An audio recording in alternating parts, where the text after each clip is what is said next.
नमस्कार दोस्तों, अगर आपने ज़मीन खरीदी है और आपका म्यूटेशन यानी दाखिल खारिज सीओ ऑफिस में यह कहकर रिजेक्ट हो गया कि ज़मीन गैर मजरूआ खास है, यानी आप जब म्यूटेशन के लिए दाखिल खारिज के लिए ऑनलाइन किया तो वहाँ से जो रिजेक्शन का जो कारण बताया वह साफ साफ लिख दिया कि यह ज़मीन गैर मजरूआ खास है। तो घबराइए नहीं, यह समस्या आज के समय में बहुत आम हो गई है। बराबर देखने को इस तरह का चीज़ मिलते रहता है कि यह रिजेक्शन का कारण बता करके सीओ के द्वारा यानी अंचल ऑफिस में आपका दाखिल खारिज कहीं ना कहीं कैंसिल हो जाता है। वीडियो पर पूरा बने रहिए, विदाउट स्किप किए आप जो है पूरा वीडियो को देखिए। आप अपने लिए भी शिक्षाप्रद वीडियो को जान पाएंगे और इसके साथ साथ अपने रिश्तेदार, गांव समाज के जो लोग हैं अगल बगल वाले, यदि आपसे जानकारी मांगे तो आप इनका हेल्प कर सकते हैं। ऐसे खास करके आपको किसी वकील से सलाह लेना पड़ेगा। तो ये वीडियो बहुत ही शिक्षाप्रद होने वाला है, वीडियो पूरा बने रहिए। कंटिन्यू करते हैं। सीओ अक्सर क्या करते हैं, रिकॉर्ड चेक करते समय इसे सरकारी ज़मीन मानकर खारिज कर देते हैं, लेकिन आपको गैर मजरूआ आम और गैर मजरूआ खास के बीच का फ़र्क समझ लेना होगा। आम का मतलब सार्वजनिक उपयोग की ज़मीन, जैसे रास्ता या पोखर, जिसे आप खरीद नहीं सकते। लेकिन खास ज़मीन का मतलब है कि यह पहले ज़मींदार की निजी ज़मीन थी जो बाद में सरकार में निहित यानी वेस्ट हुई, और अगर उस पर ज़मींदारी उन्मूलन से पहले वैध बंदोबस्त या रसीदें काटी जा रही थी तो वह आपकी हो सकती है, क्योंकि वह पहले किसी और के कब्जा में था। उन्होंने ज़रूरत पड़ने के बाद उन्होंने क्या किया, तो आपको ज़मीन वो बेच दी और आपके पास वो क्या वाला है।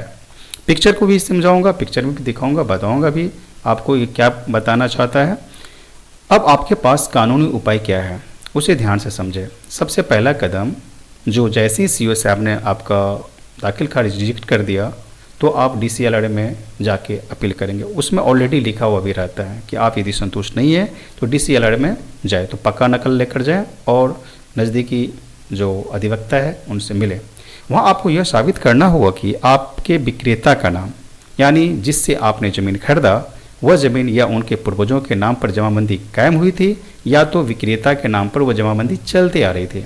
अगर आपके पास विक्रेता की पुरानी रसीदें हैं या सर्वे खतियान में कोई एंट्री है तो उसे प्रमाण के तौर पर ज़रूर लगाएं, यानी आपके वकील साहब लगाएंगे, वो आपसे मांगेंगे, आप उनको देंगे। यह याद रखें कि म्यूटेशन रिजेक्शन का मतलब यह नहीं कि आपका मालिकाना हक खत्म हो गया। अगर DCLR में राहत नहीं मिलती है तो उसके ऊपर आप SC में जाएंगे, डिस्ट्रिक्ट कोर्ट में भी जाएंगे, एडिशनल कलेक्टर जो SC हुआ वहाँ जाएंगे। उसके साथ साथ आप ट्रिब्यूनल में भी जा सकते हैं, बिहार भूमि अधिकरण, राइट, आप यानी बिहार लैंड ट्रिब्यूनल में भी जा सकते हैं। सेक्शन दीवानी अदालत का रास्ता भी हमेशा खुला हुआ है, जहां आप टाइटल सूट भी कर सकते हैं, यानी आप सिविल कोर्ट में जाके वहां भी टाइटल सूट आप दायर कर सकते हैं।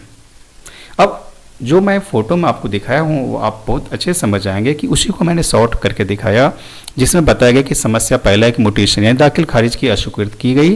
कारण यह बताया गया सीओ के द्वारा कि गैर मजरूआ खास भूमि है। इसके बाद आप देख रहे हैं कि सीओ म्यूटेशन क्यों अस्वीकृत करते हैं, क्योंकि पुराने रिकॉर्ड में उन्होंने रिकॉर्ड देखा तो पुराने रिकॉर्ड में गैर मजरूआ खास के रूप में दर्ज है, जबकि जिनसे आप खरीदे यानी विक्रेता उनका जमाबंदी कायम था। घबराइए नहीं। अब दोनों में अंतर थोड़ा सा जान लीजिए, जैसे कि मैंने ऑलरेडी टेक्स्ट भी दिया था और बताया भी, गैर मजरूआ खास और गैर मजरूआ आम क्या होता है। आम हो गया सार्वजनिक भूमि और गैर मजरूआ खास हुआ निजी भूमि। अब है कि आम में जो है सामूहिक सार्वजनिक संपत्ति, जैसे कि सड़क है, तालाब है, कब्रिस्तान है आदि, इस तरह से रहता है, राइट। समुदाय द्वारा उपयोग की जाती है, ग्रुप के द्वारा या गांव के लोगों के द्वारा की जाती है। निजी स्वामित्व के लिए म्यूटेशन संभव नहीं है। अब आगे आ जाते हैं खास के बारे में, जो कि निजी भूमि होता है। ऐतिहासिक रूप से जमींदार की निजी भूमि, जब कोई दरभंगा महाराज से खरीदा हुआ रहता है या किसी जमींदार का भूमि था, किसी कास्ट का था, तो उन्होंने क्या करता है, अपनी भूमि को बाद में उन्होंने क्या किया, अपने नाम पर करवा लिए। यदि भूमि सुधारों से पहले वैध रूप से बंदोबस्त की गई है और लंबे समय तक कब्जा साबित है तो म्यूटेशन संभव है।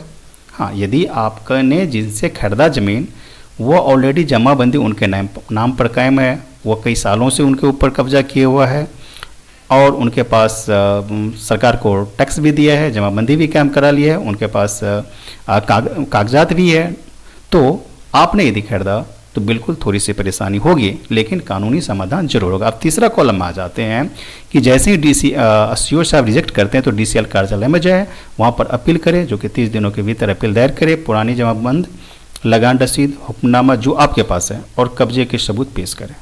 आगे भी विकल्प है, यदि डीसीएल अपील विफल हो गया, वहाँ पर आपका खारिज हो जाता है, तो आप बीएलटी में जाइए, एसी में जाइए, डिस्ट्रिक्ट कोर्ट में जाइए, कहीं से आप थक गए तो बाद में आप क्या कर सकते हैं, टाइटल सूट में भी जा सकते हैं और वही कागजात दिखाएंगे जो कागजात आपके पास है।